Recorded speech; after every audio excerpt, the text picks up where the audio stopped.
Assalamualaikum warahmatullahi wabarakatuh. Kembali lagi kita pada pertemuan kali ini akan mempelajari bagaimana cara-cara kita mengolah data menggunakan SPSS. Nah, pada kesempatan kali ini kita akan melihat bagaimana cara kita mengolah data di SPSS untuk model regresi linear berganda. Jika sebelumnya kita mempelajari bagaimana caranya kita mengolah data menggunakan model regresi linear sederhana, yaitu yang hanya ada satu variabel bebas dan satu variabel terikat. Nah, pada kesempatan kali ini kita akan melihat bagaimana cara kita mengolah data apabila variabel bebasnya lebih dari satu. Nah, eh, untuk langkah-langkahnya sama seperti sebelumnya pada regresi linear sederhana. Untuk memasukkan data, kita masukkan data di data view. Kemudian untuk memberi nama data, kita perlu memasukkan di variabel view. Nah, jika sebelumnya pada variabel view untuk kolom name kita hanya menamakan dua variabel, yang satu X dan yang satu Y, karena dia hanya terdapat dua variabel. Sedangkan pada regresi linear berganda, maka jumlah X-nya lebih dari satu. Dia ada beberapa variabel X. Jadi, karena berganda, makanya dia akan lebih dari satu X. Nah, untuk di label, maka sesuai dengan contoh yang ada di modul, kita mau melihat bagaimana pengaruh pendapatan, jumlah tanggungan, dan jumlah anak sekolah terhadap pengeluaran rumah tangga. Nah, pada label berarti untuk Y kita namakan dengan pengeluaran rumah tangga. Nah, untuk X1 itu ada jumlah pendapatan. Dan untuk X2 ada jumlah tanggungan dan X3 ada jumlah anak yang sekolah. Untuk langkah selanjutnya, untuk membuat model sama saja dengan di regresi linear sederhana, yaitu dengan mengklik analyze, kemudian pilih regression, kemudian klik linear. Nah, yang membedakan antara regresi linear sederhana dan berganda itu yaitu pada jumlah variabel bebasnya. Jika kemarin kita bisa melihat di kotak ini itu cuma ada satu variabel bebas dan satu variabel terikat. Nah, pada kali ini kita melihat pada kolom sebelah kiri ini ada 4 variabel, yaitu terdiri dari satu variabel terikat dan 3 variabel bebas. Untuk langkah selanjutnya sama seperti yang sebelumnya kita lakukan, untuk variabel terikat maka klik masukkan ke kolom dependent.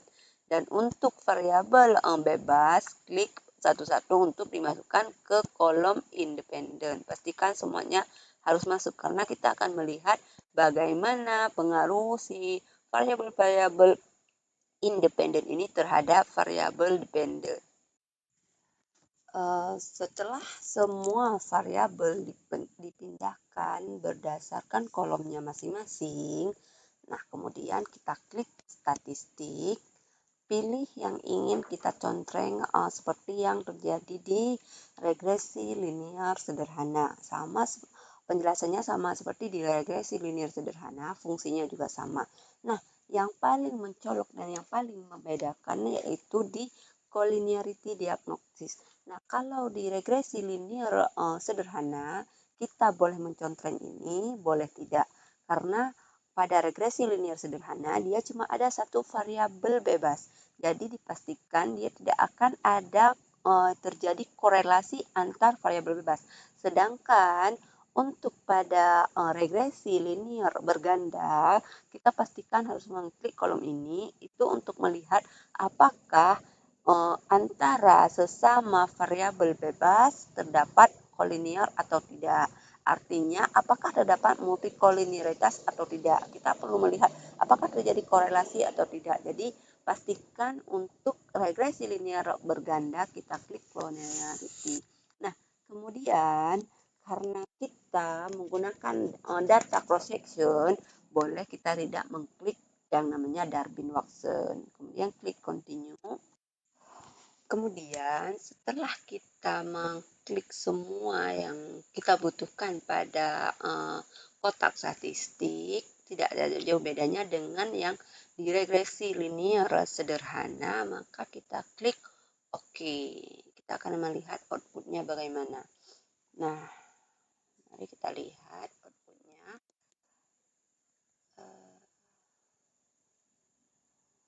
Untuk tabel deskriptif statistik sama juga yang seperti di regresi linear sederhana, dia berisi rata-rata, standar deviasi, dan jumlah sampel yang kita analisis. Nah, untuk di tabel kolerasi ini, dia menjelaskan bagaimana hubungan variabel-variabel bebas terhadap variabel terikat. Nah, kalau hubungan, dia menjelaskan kuat, sedang, dan lemah. Sedangkan pada data ini kita bisa melihat rata-rata hubungannya adalah moderate, yaitu 5, 90, 498, 459. Nah, ini rata-rata hubungannya yaitu menengah. Dan selanjutnya kita lihat bagaimana bagaimana nilai seberapa besar nilai korelasi secara keseluruhan dan nilai koefisien determinasi. Nah, di sini kita melihat nilai korelasinya adalah 0,87. Jadi secara keseluruhan bahwa hubungan si variabel bebas terhadap variabel terikat yaitu 87,1%, yang artinya berhubungan kuat antara si variabel-variabel bebas dengan variabel terikat. Selanjutnya ada yang namanya R-square, yaitu koefisien determinasi. Nah, koefisien determinasi ini fungsinya sama seperti di regresi linear sederhana, yaitu untuk menjelaskan seberapa bagus model kita, seberapa bagus variabel yang sudah kita gunakan untuk menggambarkan kejadian sebenarnya terhadap populasi. Nah, di sini kita bisa melihat bahwa nilai R-square kita yaitu 0,758. Jadi karena R-square itu dibacakan, diinterpretasikan dalam bentuk presentase yaitu berarti kita dapat menyimpulkan, kita dapat menginterpretasikan bahwa variabel-variabel bebas yang terdiri dari pendapatan, jumlah tanggungan, jumlah anak sekolah mampu menjelaskan variabel terikat yaitu tingkat pengeluaran rumah tangga sebesar 75,8%. Nah, sisanya itu dijelaskan oleh variabel lain yang di luar model. Itu adalah fungsinya koefisien determinasi atau R-square. Nah, selanjutnya kita lihat di tabel ANOVA. Nah, tabel ANOVA itu kita untuk melihat bagaimana uji F. Uji F itu uji secara serempak variabel bebas terhadap variabel terikat. Nah, satu lagi yang membedakan antara regresi linear sederhana dan regresi linear berganda yaitu di uji F. Jika di regresi linear sederhana itu signifikansi atau nilai uji F ini sama dengan nilai uji T. Kenapa? Karena dia cuma memiliki satu variabel bebas. Sedangkan di regresi linear berganda, nilai signifikansi ini bisa jadi berbeda dengan dinilai uji T, karena di uji F ini dia menjelaskan secara bersama-sama si variabel bebas itu berhubungan signifikan terhadap variabel terikat. Hal ini dapat kita lihat pada nilai signifikannya yang lebih kecil dari 0,05. Kenapa 0,05? Karena kita menguji pada taraf pengujian 5%. Jadi pastikan kalau kita mengatakan signifikan, itu nilai signifikansi ini lebih kecil daripada nilai taraf pengujian 5%. Jika kita mengambil taraf pengujian 5%. Nah, sedikit saya ulang bahwa taraf pengujian itu ada 3, yaitu ada yang 1%, 5%, dan 10%. Namun yang umumnya digunakan yaitu taraf pengujian 5%. Jadi kita hanya akan membandingkan dengan nilai taraf pengujiannya 5%, yaitu 0,05. Nah, selain dengan melihat uji signifikan dengan taraf pengujian, kita juga bisa melihat dengan nilai F hitung. Kita bandingkan dengan nilai F double. Jadi Kalau kalian ingin membandingkan nilai F itu nggak F-double, maka ambillah nilai di F ini, uji F ini, nanti bandingkan dengan di uji F-double. Apabila nilai F ini lebih besar, lebih kecil, maksudnya daripada F-double, maka dia akan signifikan. Dia nanti hasilnya tidak akan beda jauh dengan kita melihat pada nilai signifikansi ini. Nah, selanjutnya kita akan melihat tabel koefisien. Nah, di tabel koefisien ini kita akan melihat bagaimana pengaruh variabel-variabel bebas terhadap variabel terikat secara parsial, yaitu secara satu persatu. Jika tadi di uji F itu secara bersama-sama mereka kita uji melihat apakah mereka signifikan jika bersama. Nah, di tabel koefisien ini kita akan melihat apakah secara parsial ada variabel yang signifikan, ada yang tidak. Itu akan pasti ada yang berbeda. Nah, yang pertama kita lihat sama seperti di uji F, yaitu untuk membandingkan, untuk menyimpulkan bahwa variabel yang kita gunakan itu signifikan terhadap variabel terikat, yaitu di nilai signifikan, nilai ini. Nah, caranya juga sama, yaitu dengan membandingkan dengan nilai taraf pengujian, yaitu pada taraf pengujian 5% atau 0,05. Jadi, kita dapat mengatakan suatu variabel bebas itu berpengaruh terhadap variabel terikat apabila nilai signifikannya ini lebih kecil daripada 0,05. Nah, dari tabel ini kita dapat melihat bahwa ada dua variabel bebas yang berpengaruh secara signifikan terhadap variabel terikat, yaitu variabel pendapatan dan jumlah anak yang sekolah.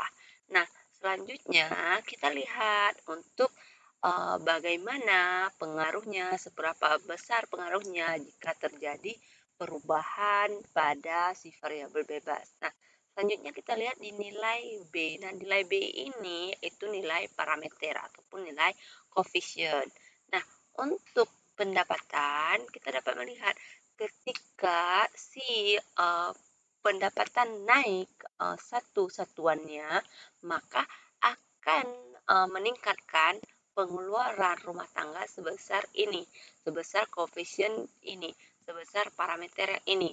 Nah, yang lebih mudahnya coba kita baca di sini, itu yang ini untuk parameternya variabel jumlah anak sekolah. Jadi, apabila si anak sekolah ini bertambah satu orang, maka akan meningkatkan pengeluaran sebesar 0,104 atau dengan dipersenkan yaitu 10,4%. Jadi ketika ada dalam rumah tangga itu bertambah jumlah satu anaknya yang sekolah, maka dia akan meningkatkan pengeluaran sebesar 10%. Nah, begitu ya cara bacanya. Jadi, setelah kita melihat signifikansinya, apakah signifikan atau tidak, kemudian kita interpretasi dengan melihat nilai si B ini, nilai koefisien. Nah, menurut saya cuma itu yang perlu kita simpulkan dari regresi linear berganda. Nah, untuk tadi saya bilang ada kita klik collinearity diagnostic. Nah, collinearity diagnostic ini untuk melihat bagaimana hubungan antar sesama variabel bebas. Nah, nilainya itu bisa kita lihat dari nilai toleran dan FIF.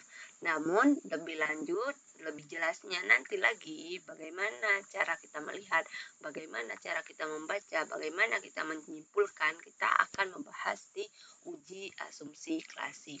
Nah, untuk regresi linear berganda, saya rasa cukup sampai di sini. Jika ada yang ingin ditanyakan atau ada yang belum dipahami atau belum dipahami cara interpretasinya, silahkan kita diskusikan di adlink ataupun di grup. Untuk pertemuan kali ini saya akhiri sampai di sini. Saya tutup kelasnya. Wassalamualaikum warahmatullahi wabarakatuh.